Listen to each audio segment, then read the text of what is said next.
All right, this is Jerome Love with the Black Money Tree, and we're live in LA, and we're here with Marcus from I forgot your podcast. Give me the name of the podcast. Is Gonna Cause an Argument. Is this gonna cause an argument? First off, Yes. Congratulations on being nominated, man. Absolutely. You guys Thank are you. I doing some appreciate it. phenomenal things. Now, you know the Black Money Tree is about wealth creation in the Black community. We're trying to teach and educate people how to build businesses, how to create wealth.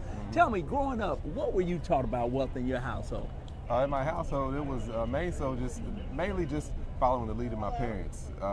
As far as wealth, you know, my dad, he's from the old school. He was all about save, save, save. Don't spend too much of your money. But of course, as we get in a newer generation, we have more research to our fingertips. It's easy to understand, you know, you need to let your money work for you. You know, money just sitting doesn't do anything for you.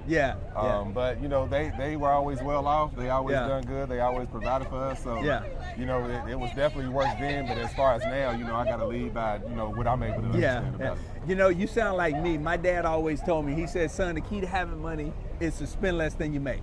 Now, he didn't really, so he taught me how to save, but he didn't really teach me how to invest, how to grow wealth. And in fact, when I started my business, he told me I was wasting my education because he had put me through college and he thought I was gonna go work for someone else. And when I started my own business, he wasn't necessarily with that. So talk about that. What's your parents' thoughts on what you're doing now, and what they envisioned you growing up? No, what they, you know, I did follow their lead. You know, earlier on in my career, I was an electrician. I was a general contractor. I owned a couple of companies. So, that on that aspect, they saw that, you know, I had drive, and they understood it's a new generation. You know, same as they were different from the generation before them.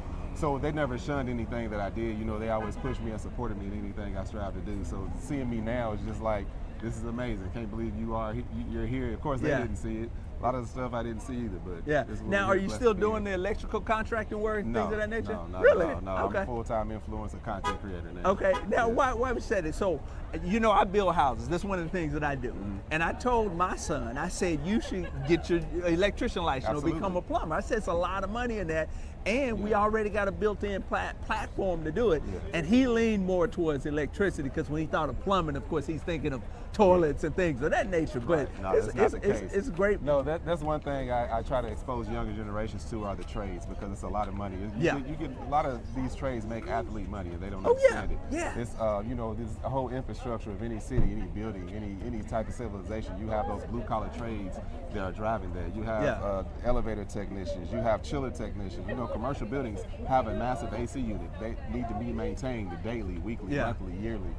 These are things that, especially our community, you know, when being in those trades, and I saw it, I didn't see a lot of us. You know, even generator technicians. You got all of these different technicians, and our communities really not exposed to it. You know? I had one of my workers, his name was Pedro, and I know how much money I gave him a year. And he had his son, William, who was growing up with him. And when he got to be 18, he was telling me, I'm gonna go to college so I don't have to work in the heat. And I was kind of thinking, you're gonna go to college so you can come out and get a $60,000 to $70,000 job, when I paid your daddy that on the last job that we did, and he does 5-6 jobs for me a year.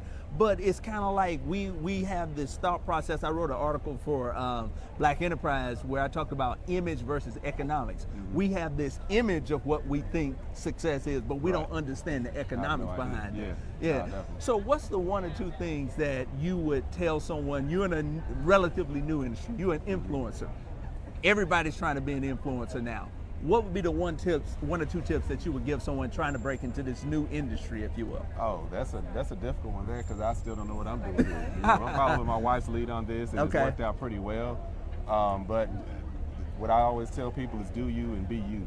Don't try to be somebody else. That's what I am. I'm always me, no matter what you see. Yeah, that's good. That's good, man. Well, thank you so much for joining us on the Black Money Tree Podcast. Do you have any handles, anything coming up that you want to share with our team? No, y'all know y'all can find, I'm on Instagram, Marcusing on the Gram, Facebook, and Marcusing on the Book. I have a podcast, Let Us Tell It, and This Is Gonna Cause an Argument. So that's, you know, you can find me all over the place, I guess. Yes, sir. All right. Well, thank you so much. No problem. Thank you. All right. Have a good one. All right. All right.